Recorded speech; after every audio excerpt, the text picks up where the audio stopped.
This is John Wood at Head of Front Repairs in Swan Hill. We've been asked to extend this Shelbourne Reynolds stripper front from 42 feet to 46. It's not damaged, and so we'll be operating on it with new parts built in England by Shelbourne and shipped out to Australia. We'll be opening the front up in a certain section where the frame is joined and bolted together.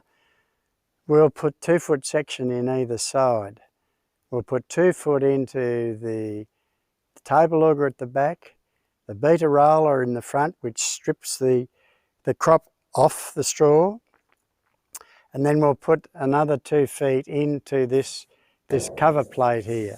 You can see where the paint's been worn off this front, which has only done 2 seasons, and of course it goes in and underneath to the fingers, and then the beater beats in a clockwise direction, so it brings the crop heads over the top against this entire side of this cover.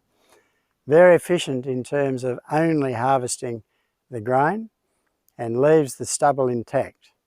They're quite revolutionary, these machines, and in latter times, in the last 2 to 3 years, there's a lot of them being sold here by the Hutchison and Pearce outlet at Finley.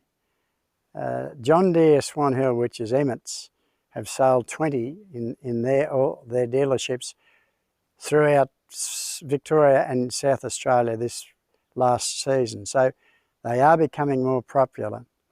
The reason to take this out to 46 feet is to be able to adequately cover 45-foot tram lines.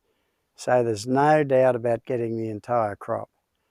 I think this is the first one to have this operation done, and we're hoping and we're going to make sure that we do this successfully. So, Shelbourne Reynolds, stripper front, 42 to 46 feet. And I know the owner of it is very keen to come down and have a look at it when we get onto the job. We do have to wait for parts, but they'll be here in 6 to 8 weeks. So if you've got a Shelbourne and you would like to go out for Tramline Farming to 45 feet, then give us a call on 0418 525 942.